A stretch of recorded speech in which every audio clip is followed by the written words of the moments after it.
Hey everyone, welcome back to the channel. So, in today's video, we will talk about the book by Richard Carlson, Don't Sweat the Small Stuff.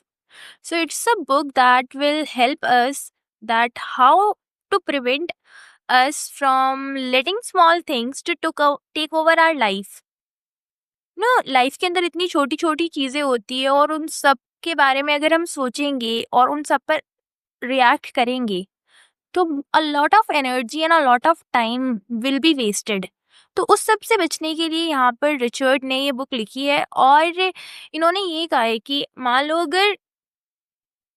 मान लीजिए अगर आपको कोई काम है वो पूरा नहीं हो पा रहा है या फिर अगर आप कहीं ट्रैफिक में अटक गए हो या अगर आपको किसी ने रिप्लाई नहीं किया है, कोई दोस्त नहीं मिलने आया है या फिर आप कहीं टाइम से नहीं पहुंच पाए हैं, तो उस चीज़ में हम लोगों को लग उस केस इन केसेस में हम लोगों को लगता है कि स्ट्रेस होना बहुत ज़्यादा नॉर्मल है और स्ट्रेस होता ही और हम स्ट्रेस लेते भी है।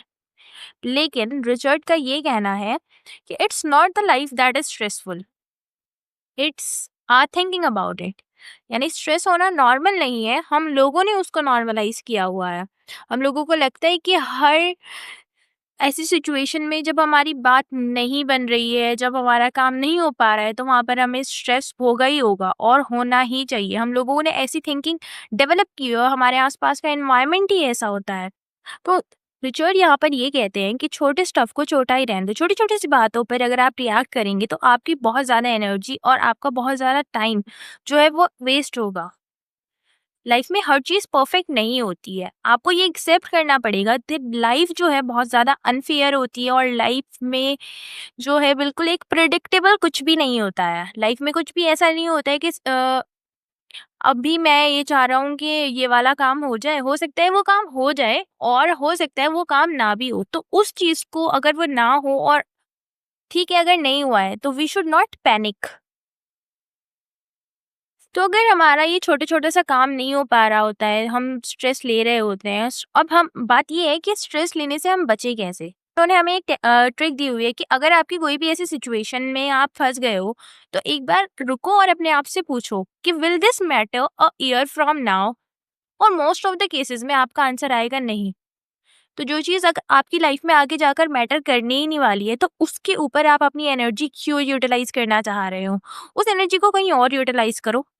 इस तरह से काइंडनेस तीसरा पॉइंट यहाँ पर ये आता है कि किस तरह से काइंडनेस और पेशेंस हमारी लाइफ को इजी बनाते हैं। काइंडनेस के जेस्चर्स जैसे किसी को देखकर स्माइल करना या फिर किसी को हेल्प कर देना, किसी भी स्ट्रेंजर की हेल्प या किसी को थैंक यू बोल देना, अगर किसी ने आपको एक ग्लास पानी ही पिला दिया है उस पर भी।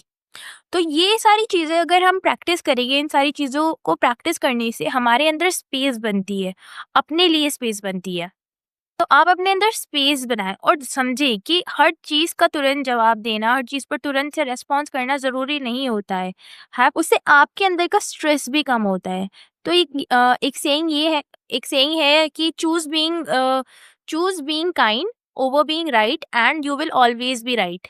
नेक्स्ट पॉइंट जो हमारे पास आता है वो ये है कि अपनी ईगो को कंट्रोल करना सीखे। अपने अंदर की ईगो को अपने आप को रोल करने मत दे। कभी कभी हम सिर्फ और सिर्फ अपने ईगो की वजह से आर्ग्यूमेंट्स में आ जाते हैं। तो क्या हो गया कि अगर आपका दोस्त लेट आया है या फिर उसने लेट रिप्लाई किया है, जरूरी नहीं है आप उससे नाराज हो जा रहे हो और आप उससे आर्ग्यूमेंट करें। ठीक है, आप सोच भी तो सकते हैं ना, एक बार ठंडे दिमाग से आप सोच सकते हैं कि क्या पता वो किसी इमरजेंसी में हो, क्या पता उसको वाकई में कोई जरूरी काम आ गया हो। तो यूँ कहा है कि हर चीज़ परफेक्ट हो वो ज़रूरी नहीं है। अगर आपका रूम जो है वो मेसी है, इट्स ओके, स्टे काम। दिमाग तो ठीक है ना, इतना ही रहना चाहिए। रूम भले ही मेसी हो जाए थोड़ा-सा, दिमाग मेसी ना होए। ठीक है, it's okay to sometime delay your work, life is not perfect. So और एक जो सबसे इम्पोर्टेंट चीज़ है वो ये है कि we should live in the present moment. हम में से ज़्यादातर लोग या तो पास्ट में जी रहे होते हैं या फिर फ्यूचर में, और वहाँ पर या तो रिग्रेट्स मिलते हैं या फिर वरीज। लेकिन सच बात तो ये है कि हमारे पास जो चीज़ अवेलेबल है वो है हमारा प्रेजेंट।